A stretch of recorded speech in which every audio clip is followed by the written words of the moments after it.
Good morning. Welcome to Black Hat USA 2015, Day 2. Hopefully you're in the right place. This is Mandalay Bay, BCD. The talk here is going to be Repurposing OnionDuke with Joshua Pitts. I have a couple of announcements to give you just before we get started. First, we want to remind you that you can stop by the Business Hall, which is located in Shoreline A, for sponsored sessions in theaters A and B.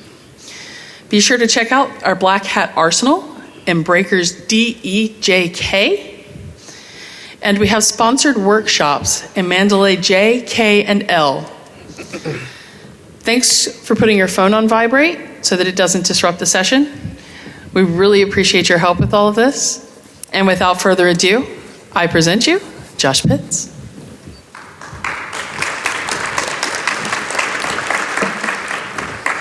Morning. Can everybody hear me? Awesome. Thanks for coming. I know it's early. Well, 9:45 in Vegas is early, so I appreciate it.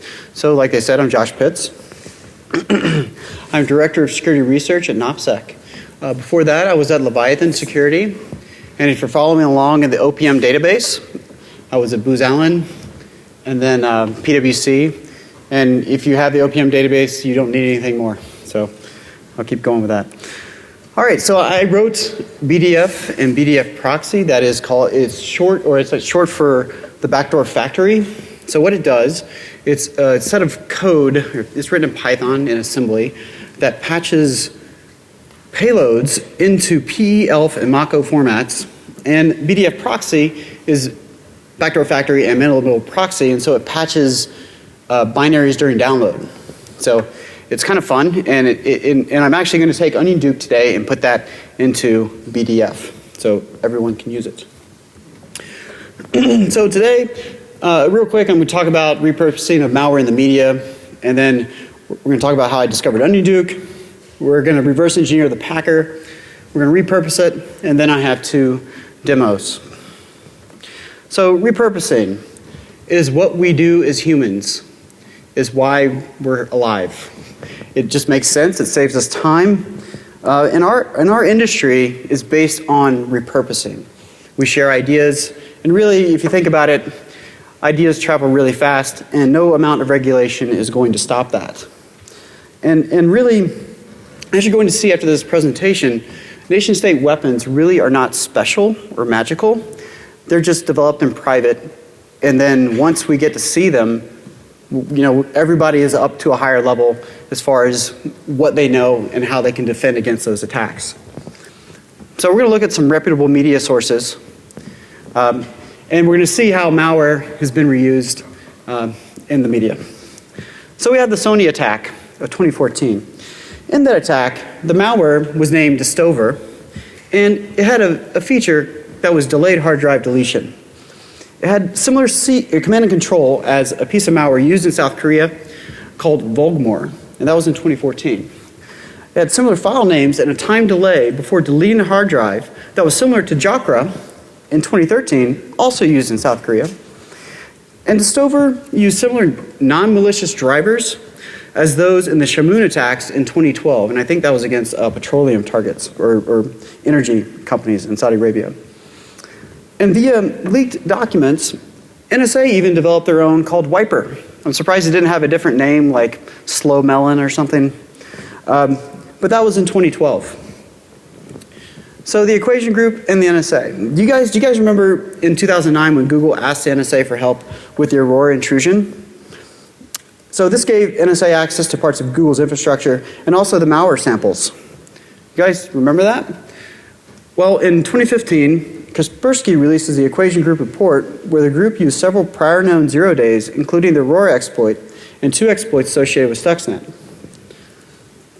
So, according to a report that was released by Der Spiegel, the NSA supposedly leveraged South Korea implants against North Korea. They leveraged existing botnets to deploy their own implants against other targets, and they repurposed a captured 0-day exploit found in passive collection in 2012. So you got to ask yourself, who's reusing whose malware and exploits? So going to the criminal side of the house, there was a report released in 2012 titled by Cyactiv called Cybersecurity's Infamous 5 of 2014. In there were 5 pieces of malware that reused different components. And there was a quote from that: recycling malware for reuse is quick and cost effective. For every dollar spent by black hackers, people that are in this room, I guess, hundreds of dollars are spent by the IT security industry.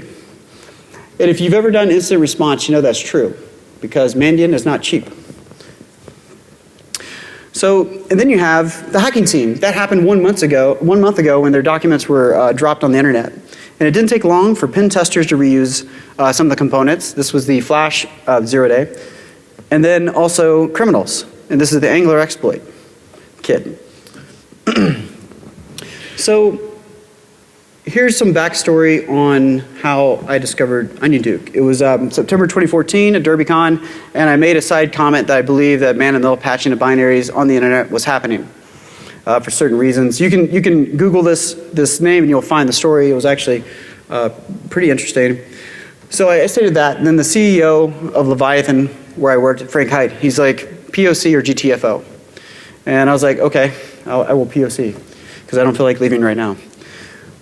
So I said, you know what, Tor is going to give me the best opportunity to find the man-in-the-middle patching activity, because it's in many countries where this could happen.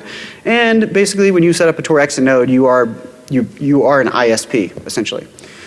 So I used a module called Exit Map by Philip Winter, and I wrote a module that was, actually I wrote a module that was called Patching Check. And after I wrote it, it took less than an hour to find the man-in-the-middle node that was patching binaries during download. So I collected about 9 samples over 5 days, and I repeatedly downloaded the same files to see if they would change any of their techniques. They didn't. And they only patched or wrapped their malware around x86 files. And later on, F-Secure tied OnionDuke to the Russian government. Well, they called it OnionDuke. They tied it to the Russian government and other possibly Russian-backed crime syndicates. However, the first sample of OnionDuke to hit virus total was 10 months before I found it. And if you look into the details, the user added tags to this when they uploaded it. So they found that someone knew that something was happening on Tor that was malicious, and they didn't do anything about it. And this was happening for 10 months. And how I found it is I Googled for the MD5 hash of the text section, and so they were actually using the same techniques for 10 months before it was caught. So this was actually a pretty effective attack. So when you're going into repurposing software, well, in this case malware, you got to look at it different from incident response. You aren't looking for indicators of compromise exactly. What you're doing is think of it as reverse engineering a competitor's product for the implicit purpose of stealing their intellectual capital and repackaging it for your use. Or you want to make it look like they've moved on to different targets. You want to steal their command and control, or even steal their bots. So you need to understand everything about the malware, what software protections exist, and what features you think are novel for reusing. In fact, there is little risk of legal retribution from the original authors. For example, the agencies responsible for Stuxnet and its deployment are not going to sue you for reusing their ideas. That would out them, right? So, but the only thing you do need to worry about is probably a metal pipe. So, all right, so let's take a look at the OnionDuke man-in-the-middle method. And to me, sorry, let me go back. For me, the most important feature is the packer, not necessarily the malware that was deployed with OnionDuke. Because if you reverse engineer the packer and you can use it, then you can deploy any malware you want. And so can we take it, reverse engineer it, and incorporate it into open source tools? In fact, I think before the BIS changed their mind on their current recommendations, they had an open source clause. So if you open source your research, then it's okay. So should we open source all nation-state malware? You know. So this is how OnionDuke worked. The victim downloads a binary from the server going through a malicious node on the internet, in this case Tor. The malicious exit node wraps the binary with the packer. The user executes said malware, because it has the same icons as the expected program. After unpacking the original binary and malware to disk with a batch file, the batch file is executed. Then the malware is executed. When the malware has executed and infected the host, the batch file replaces the OnionDuke packer with the original file and executes the original file. So it's essentially a shell game. So everything's dropped into temp. File.exe was the OnionDuke malware, and that never changed throughout the campaign. Original file.exe.org, let's say you have processexplorer.exe.org, that would be the name. Excuse me. And then you would have a batch file that would have 4 random integers between _ms and .bat. So I wanted to see what was different because something different was happening. So I looked at the MD5 hashes of the sections through VirusTotal. VirusTotal file provides this information. So you'll notice that the text sections are the same, the RData sections are the same, and also the relocation sections are the same. You'll see that the .data sections are the same size, but they have different hashes. So I wanted to look at the .data sections and do a diff on them to see what was changing. And by doing that, and you also notice that the RSource sections were just completely different in size and hash, right? All right, so what I did is I cut out, using DD, I just cut out the data sections for 2 files and compared them. And this led me to this block of data. And you'll see psexec.exe.org, and you'll see a lot of null bytes, and that is basically the size of the file name that it supported. You'll also see file.exe right after that. And then there were a couple 4-byte blocks that were a little Indian. And I looked at the malware when it was loaded in memory and noticed that what was loaded in memory was not the same size as the file what was loaded on disk. So I was looking at these numbers, and I figured out that the first 4 bytes there is the location of the first file that is compressed and encoded and appended on the end of the binary. The second 4 bytes is the size of that file after it's been compressed and encoded. And you'll see again another 2 4-byte blocks. This is the malware file location and size, same concept. Now, as far as the resource section, Felix Grobert et al. Wrote a paper called Software Distribution Malware Infection Vector, aka man-in-the-middle patching, in 2008. And in there, they described a method for patching man-in-the-middle binaries. However, there's one drawback. The icons would change because he did not develop a method to inherit the icons from the incoming file. OnionDuke solves this issue by appending the original binary RSource or resource section behind the Packer stub. It removes any padding and fixes up the relative virtual addresses based on the OnionDuke stub. Now, a side note, BDF proxy never had this issue because I just infect inside the file and I don't modify the size, generally. So, and also in the same paper, this was kind of funny. They said that Tor could be used as a countermeasure to protect against man-in-the-middle patching. It's more of a game of Russian roulette. So this is the Packer layout. You'll notice that you have a part that's loaded into memory. Okay, you have the .data modifications that go into the Packer stub, the RSource section, the resource section that's loaded into memory. You have the compressed original binary that's appended on the end, and then the compressed malware. So it's really not too complicated. So the stub was compiled with Visual Studio. It uses the GS security buffer check. Of course, it was written in C++. It captures command line arguments. I thought it would pass it on to the batch file, but it does not. I could not get that functionality to work.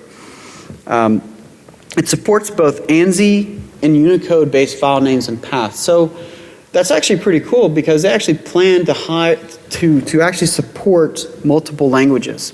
And if you're attacking Tor, you need to do that because you'll have one language is, ANSI, and then the other is going to be Unicode. So they wanted to make sure that they were able to propagate everywhere.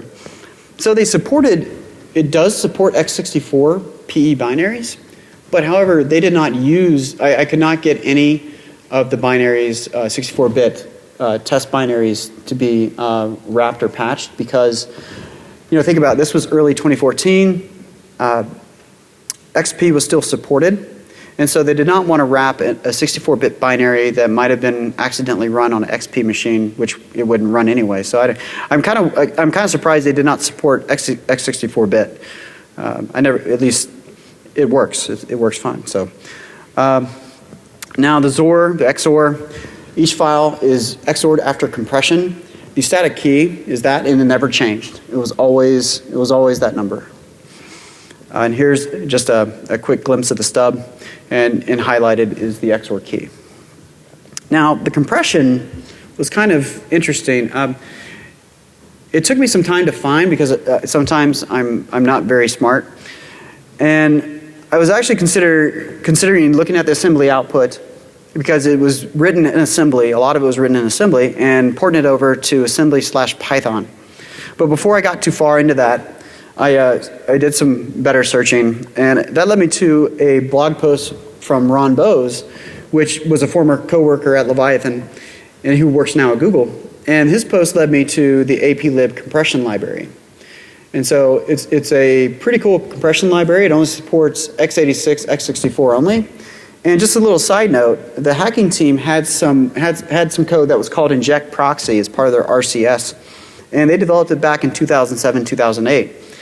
However, they appended only one file on the end of a binary, and they used the exact same compression library. And so whenever I was searching through all their stuff, yes, I did, and I was really excited that they used the same compression. I almost thought that they wrote OnionDuke, but they didn't. I mean, I wanted to find that so bad, but they did not do that. So,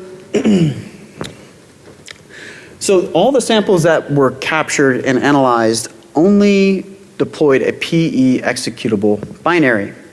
But looking through the assembly, I noticed that they supported two ways to deploy a DLL via run32 DLL. It was via the print message export, and then by ordinal number. No number was pre-populated, and there was a reason for that. Now, however, F-Secure discovered an OnionDuke DLL, but did not recover the associated packer because it's deleted after execution. So it would have been kind of cool to find that. So here are the functions that are responsible for the choices in binary execution, with the run DLL instructions on the left and middle, and on the right is the flow for the binary execution. So going back to that same .data section, there are two 4-byte areas. You can't see it here, but looking at the code, I was able to find that this first 4-byte section, if you have a 0, 1 there, this denotes that the malware is a DLL that you are going to deploy. The next 4-byte section is the ordinal. If the ordinal is blank, it's going to use the print message export. So it's kind of cool. So it had some really interesting features, but they didn't vary it at all because, well, they didn't think they were going to get caught. So their man-in-the-middle patching framework, I believe it was written in C++ because I did not see any delay on Tor itself. I believe, you could tell that it was modular, but they never used any of that functionality from what we could tell. It was campaign. You can have a campaign-based session. And I think that it's going to be seen again, at least the man-in-the-middle patching framework, because they could recompile OnionDuke and change some of the settings and probably get it down to 0 detections again. So their OPSEC wasn't very good. When I first found it, I was using a Python user agent, right? So they just patched everything. And so I think now what they're going to do is focus on particular distros of Windows. They'll say, we only want Windows 7 or above. We're going to target this particular binary. It can't be over this size. I mean, they can make the rules very specific to get a very specific target. So if you can catch the next time they're using this, I will buy you a 6-pack of beer or even more. Now, on to reusing the Packer. Now, what do I want to keep when it comes down to this? Well, I want to keep all of it. I think that it was pretty novel, at least for patching binaries man in the middle. But there's a specific problem. The detection rate is really high. The stub of OnionDuke is about 70 kilobytes. So AVs have a lot of leeway to tag and flag the stub. So I'm going to have to get a little creative. So how are we going to do this? Well, I'm going to randomize the XOR key, the drop file names, and the section hashes. It is going to be a different binary, at least from a hash perspective, every single time it goes through BDF. Now I had to re-implement the rsource stealing and updating. So I wrote my own rsource parser to update the RVAs. So if you know what the resource section is, you have branches, you have leaves, and then at the very end of those leaves, it's a linked list pretty much, you have the address, relative virtual address based on where it's loaded in memory. And so I wrote a parser to update that. Now, we have to compress and XOR the incoming file in user-provided malware. The author of APlib was kind enough to provide OSX, unreleased OSX libraries to support this, so I was able to support OSX and Linux. And then, finally, we're going to update the PE header, the data section, and the XOR keys within the stub itself. So this is what we're rebuilding, essentially, right? Okay. So this brings us to the demo.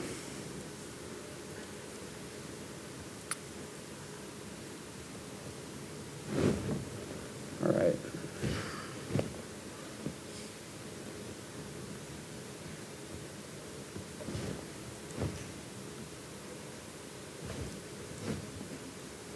All right, so I'm using Backdoor Factory itself right now. I'm going to patch proc explorer, use the OnionDuke method, and I'm providing a binary that is x64-bit executable. Okay? So I'm compressing right now. You can see this compressed with APlib. I have a random XOR key.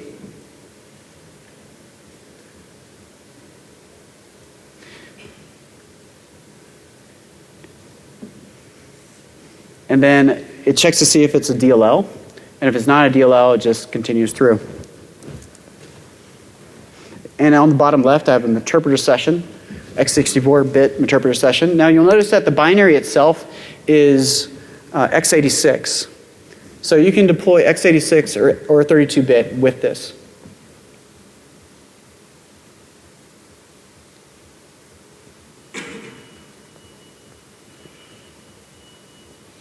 Right, there you go. Got a connection back. Now, one thing with OnionDuke is that the original malware would infect and then die. It would get a persistence location and then die. So you have to migrate to another process for the other process to pop up immediately.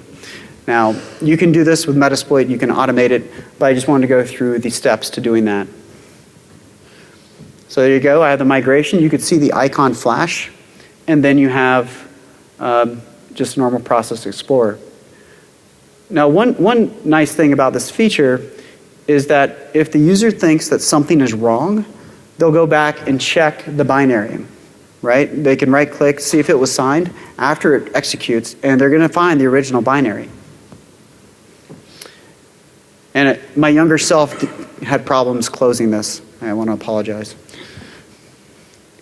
The guy doesn't write very good code either. So now I'm going to deploy a DLL, and I'm going to use the R flag. The R flag is a new feature for BDF. It parses the resource section, the manifest file, and finds the requested execution level. And if that exists in the manifest file, it will patch it to highest available. Okay? So you can see that it checked to see if it was a DLL, and it said yes, it is a DLL. And then it patched highest available in the PE manifest. Now what this does, it invokes UAC. So now the malware is going to execute as admin.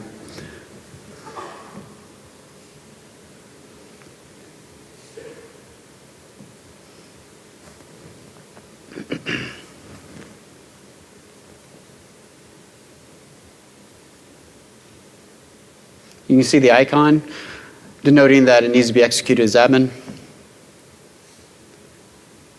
UAC prompt, and then a connect back from interpreter.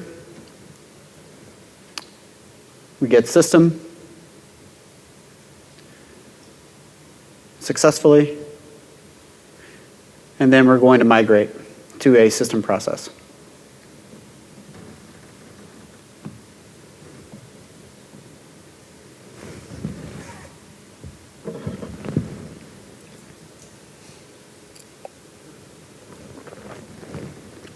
You see the icon change back to non-UAC, so that's a red flag. But if the user right-clicks and checks, you'll see that it's signed. So it's kind of cool.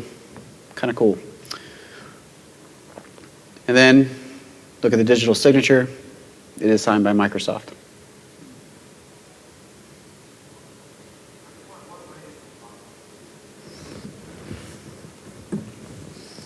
All right, so that's the first demo.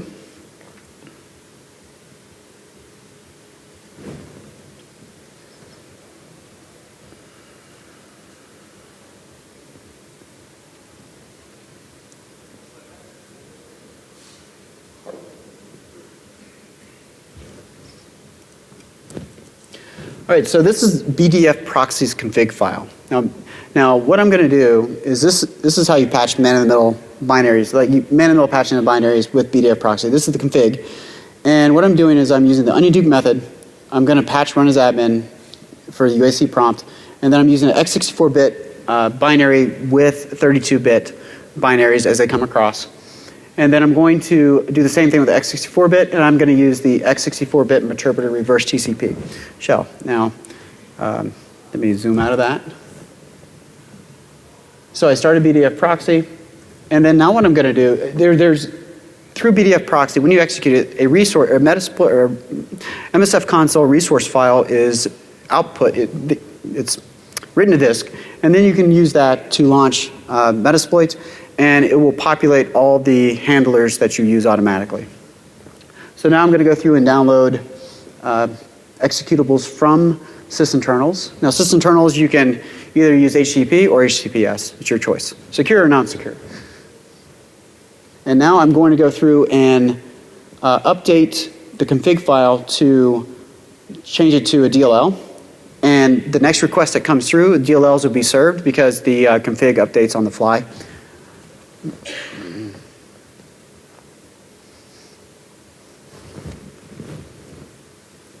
going to zoom in on this. I'm going to zoom in on this here. So you'll see that the malware is a DLL, or not a DLL, and as I click on a piece of malware or an executable from a website, and now it is a DLL. So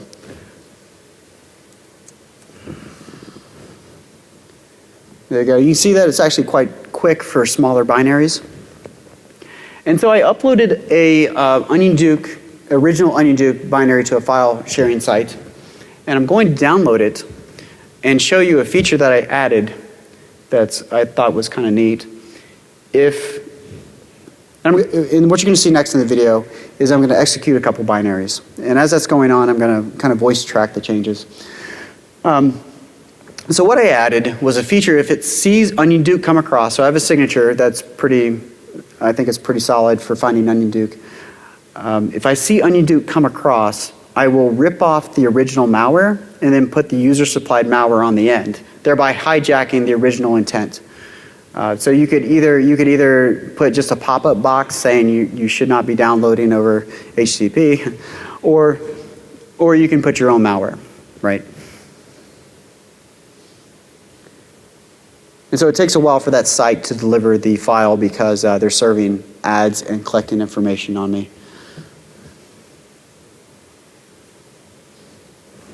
Let me pause it real quick.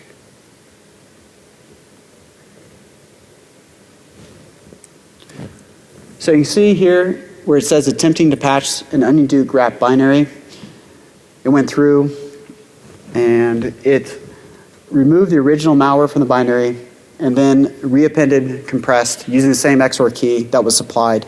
So if it's a different XOR key, it'll still work with it, even if it's BDF patching it. So if you have someone patching the output coming out of BDF, you can keep this going, and they'll just replace the other malware as it keeps going.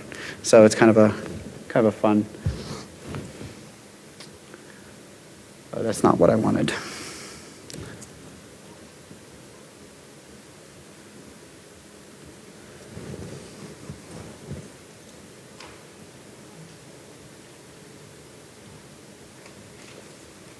So it is a DLL, as before.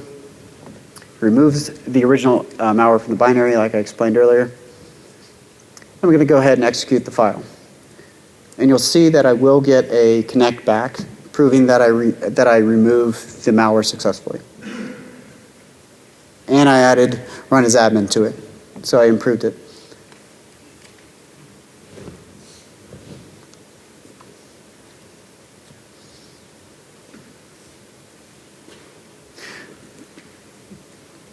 So it does take a little while for it to pop up because the VM is being overworked right now, but you get the picture.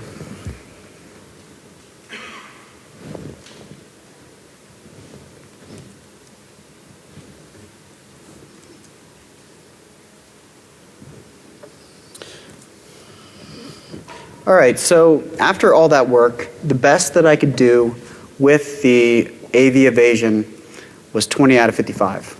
Now, I did not do any large XORing of the text section. I did not use any encryption. I just changed where file names were dropped. For example, McAfee, Sophos, Microsoft, Trim Micro, and Symantec, they all keyed off the file.exe, just that file name. So if you're targeting specific AV, such as AVG, you can write specific signatures for those antiviruses as you see fit. So I flip these slides. So just real three points. So nation state malware is effective, but it's not magical. It's because it's developed in private. Reusing of ideas, techniques, and software are going to continue, and the Wassenaar Agreement is not really going to do much to slow that down. So any questions?